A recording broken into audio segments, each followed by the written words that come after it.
Hello friends, एक बार फिर से स्वागत है आपके अपने चैनल में।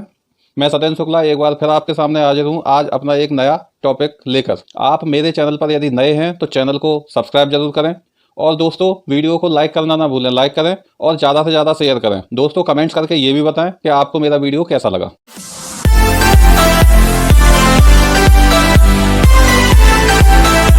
दोस्तों आज का अपना टॉपिक है क्वेश्चन बैंक सॉल्यूशन। दोस्तों मैं पिछले वीडियो में आपको चैप्टर नंबर 2 का पार्ट फर्स्ट लेके आया था और ये है चैप्टर नंबर 2 का पार्ट सेकंड। जैसा कि दोस्तों मैं आप लोगों को पहले ही बता चुका हूँ, ये वीडियो ऐसे बच्चों के लिए जो 12th क्लास में इस साल हैं, इसलिए इसमें एक्सप्लेनेशन कम होगा और आपके क्वेश्चनों का आंसर ज़्यादा से ज़्यादा होगा। दोस्तों मेरे इस तरह के वीडियो को देखने के लिए आपके लिए सबसे अच्छा तरीका ये है कि आप ईयरफोन लगा करके और मेरे वीडियो को ज़्यादा से ज़्यादा सुने। इससे क्या होगा कि आपके ये क्वेश्चन हैं, इनके आंसर आपको अपने आप लर्न हो जाएंगे। ओके दोस्तों, तो शुरू करते हैं। तो दोस्तों आज का अपना क्वेश्चन है अर्ध पारगम्य झिल्ली सेमी परमेबल मेम्ब्रेन क्या है। तो दोस्तों देखो इसका आंसर लिखा हुआ है, ऐसी झिल्लियाँ जो दो विलयनों को पृथक करने के लिए उपयोगी होती हैं। इनमें से केवल विलायक के कणों का प्रवाह होता है। विलेय के कण इन झिल्लियों के आर पार गमन नहीं कर पाते हैं। इन झिल्लियों में अति सूक्ष्म छिद्र पाए जाते हैं जो केवल विलायक के कणों को, विलायक मीन्स दोस्तों जैसे जल, विलायक के कणों को ही प्रवाहित होने देती हैं। ऐसे गुणों वाली झिल्लियां अर्धपारगम्य झिल्ली कहलाती हैं। ठीक है दोस्तों, चूंकि ये बड़ा क्वेश्चन है इसलिए दोस्तों इसके लिए हम एक डायग्राम भी ड्रॉ करके आएंगे अपनी परीक्षा में। इस डायग्राम में आप दोस्तों देखिए, बीच में मैंने सेमी परमेबल मेम्ब्रेन अर्धपारगम्य झिल्ली लगा रखी है। अर्धपारगम्य झिल्ली के एक ओर मैंने विलायक भर रखा है यानी कि पानी जल, और दूसरी ओर मैंने विलयन भर रखा है। विलयन हम किसी का भी बना सकते हैं, चीनी का घोल हो सकता है, नमक का घोल हो सकता है। तो दोस्तों इस डायग्राम के थ्रू हमें पता चल रहा है कि जो अणुओं का, कणों का आवागमन है वो विलायक से विलयन की ओर हो रहा है। क्यों? क्योंकि अर्धपारगम्य झिल्ली सेमी परमेबल मेम्ब्रेन का ये बेसिक नेचर होता है कि वो केवल विलायक के कणों को ही अपने अंदर से आने जाने देती है। अगला क्वेश्चन है, हेनरी का नियम क्या है समझाइए एवं इसके अनुप्रयोग लिखिए। इसका आंसर है दोस्तों, हेनरी ने गैसों की विलायक में विलेयता तथा दाब के मध्य संबंध में एक नियम दिया जिसे हेनरी का नियम कहते हैं। इस नियम के अनुसार, हेनरी का नियम दिया, इस नियम के अनुसार जब कोई किसी का स्टेटमेंट लिखते हैं, किसी साइंटिस्ट का स्टेटमेंट लिखते हैं तो दोस्तों इन्वर्टेड कॉमा में लिखा होता है वो। इस नियम के अनुसार स्थिर ताप पर किसी गैस की द्रव में विलेयता गैस के दाब के समानुपाती होती है। दोस्तों यहाँ तक स्टेटमेंट है, मैंने इन्वर्टेड कॉमा में बंद नहीं कर पाया है, आप कर लीजिए। तो दोस्तों ये तो हो गया हेनरी का नियम।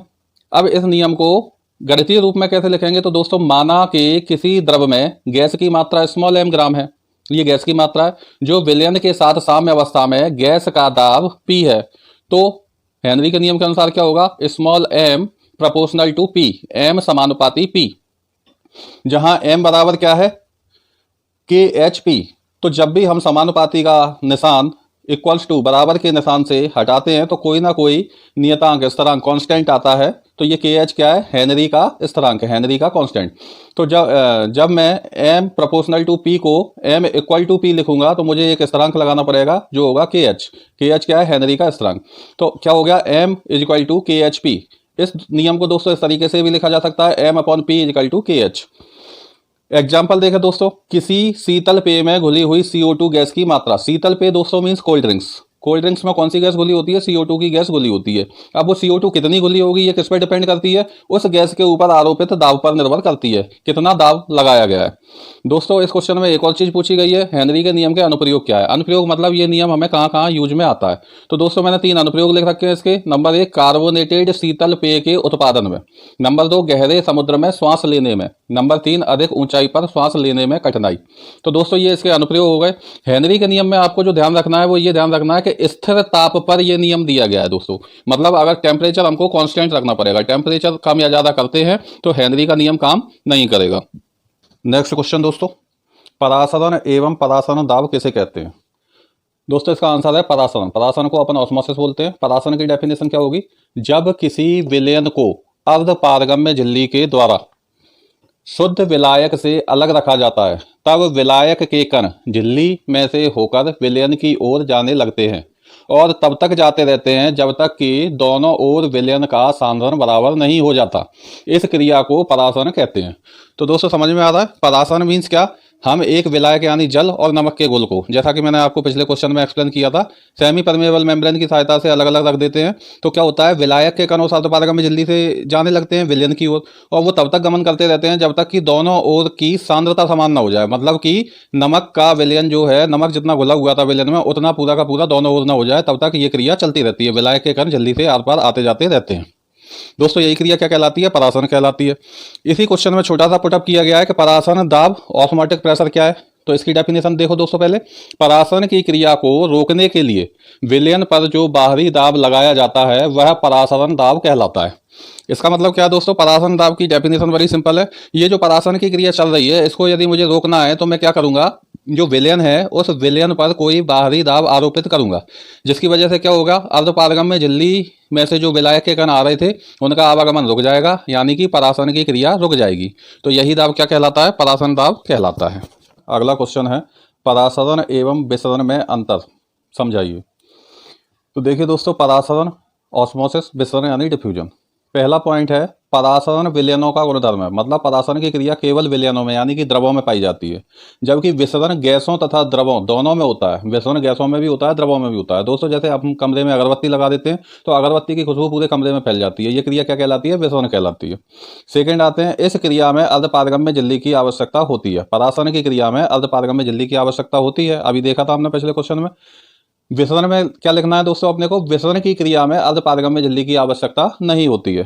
थर्ड पॉइंट आता है, इस क्रिया में विलायक के अणु कम सांद्र विलयन से अधिक सांद्र विलयन की ओर गमन करते हैं या जाते हैं। ठीक है दोस्तों, जबकि विसरण की क्रिया में गैसों के अणु अधिक घनत्व से कम घनत्व की ओर गमन करते हैं। जैसा दोस्तों मैंने अभी एग्जांपल बताया, जैसे कमरे में हमने कोई एक अगरबत्ती जला दी, तो अगरबत्ती के जो खुशबू के अणु हैं, अगरबत्ती की जो खुशबू आ रही है यानी कि उसके भी कुछ अणु हैं, वे अणु अपनी अधिक मात्रा से कम मात्रा की ओर जाते हैं। ठीक है दोस्तों, हमें केवल 3 ही पॉइंट लिखने हैं, क्योंकि ये जितने भी क्वेश्चन चल रहे हैं ये 3 मार्क्स के चल रहे हैं। तो डिफरेंस में हम केवल 3 पॉइंट लेके आएंगे। हालांकि डिफरेंस हम 5-6 पॉइंट तक भी ले जा सकते हैं, लेकिन मेरे हिसाब से मेरी आपको राय ये है कि केवल 3 पॉइंट अपने लिए सफिशियंट है। दोस्तों अगला क्वेश्चन है, आदर्श एवं अनादर्श विलयन में अंतर लिखिए। तो आदर्श विलयन और अनादर्श विलयन में अंतर लिखने के लिए पहला पॉइंट अपना ये आता है, वे विलयन जो राउल्ट के नियम का पालन करते हैं आदर्श विलयन कहलाते हैं। राउल्ट ने विलयनों के लिए नियम दिया था, तो ऐसे विलयन जो राउल्ट के नियम का पालन करते हैं क्या कहलाते हैं, आदर्श विलयन कहलाते हैं। जबकि वे विलयन जो राउल्ट के नियम का पालन नहीं करते हैं अनादर्श विलयन कहलाते हैं। ये दोस्तों राउल्ट का नियम लिखा हुआ है, अर्थात PA = P0A × XA। तो दोस्तों आप लोगों ने साल भर पढ़ाई की है, इसका मतलब मालूम होगा, नहीं मालूम तो कोई बात नहीं, हमें तो क्वेश्चन याद करने हैं जो कि इंपॉर्टेंट क्वेश्चन है अपने परीक्षा के हिसाब से। दोस्तों सेकंड पॉइंट है, आदर्श विलयनों के निर्माण में एंथैल्पी परिवर्तन शून्य होता है, ΔH मिक्सिंग = 0। अनादर्श विलयन में जस्ट अपोजिट हो जाएगा, अनादर्श विलयनों के निर्माण में एंथैल्पी परिवर्तन होता है, अर्थात ΔH मिक्सिंग = 0 नहीं होता है। थर्ड पॉइंट आता है, आयतन में परिवर्तन शून्य होता है, यानी कि जब आदर्श विलयन बन रहे होते हैं तो आयतन में परिवर्तन क्या होता है, शून्य होता है, ΔV मिक्स = 0।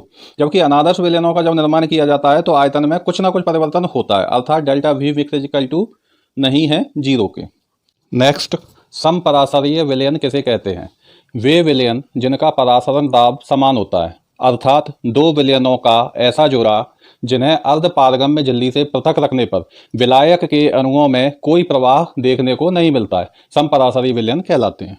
दोस्तों जिन विलयनों का परासरण दाब समान होगा वो अर्धपारगम में झिल्ली से विलायक के अणु आवागमन करेंगे ही नहीं, ऐसे विलयन क्या कहलाएंगे, समपराशरीय विलयन। दोस्तों नेक्स्ट क्वेश्चन देखते हैं, जल की मोलरता की गणना कीजिए। तो दोस्तों हमें यह देखना पड़ेगा कि हमें ज्ञात क्या है, पहले से हम क्या जानते हैं W = 1000 ग्राम, क्योंकि मोलरता की डेफिनेशन में आपने देखा होगा 1 लीटर विलयन की बात की जाती है। इसके बाद V मीन्स वॉल्यूम, वो भी कितना होगा 1000 ml या 1 लीटर। जल का अनुभार दोस्तों H2O का जब आप अनुभार निकालोगे तो क्या आएगा, 18 आएगा। दोस्तों मोलरता का फॉर्मूला हमें मालूम है, M = WB/MB × V in ml।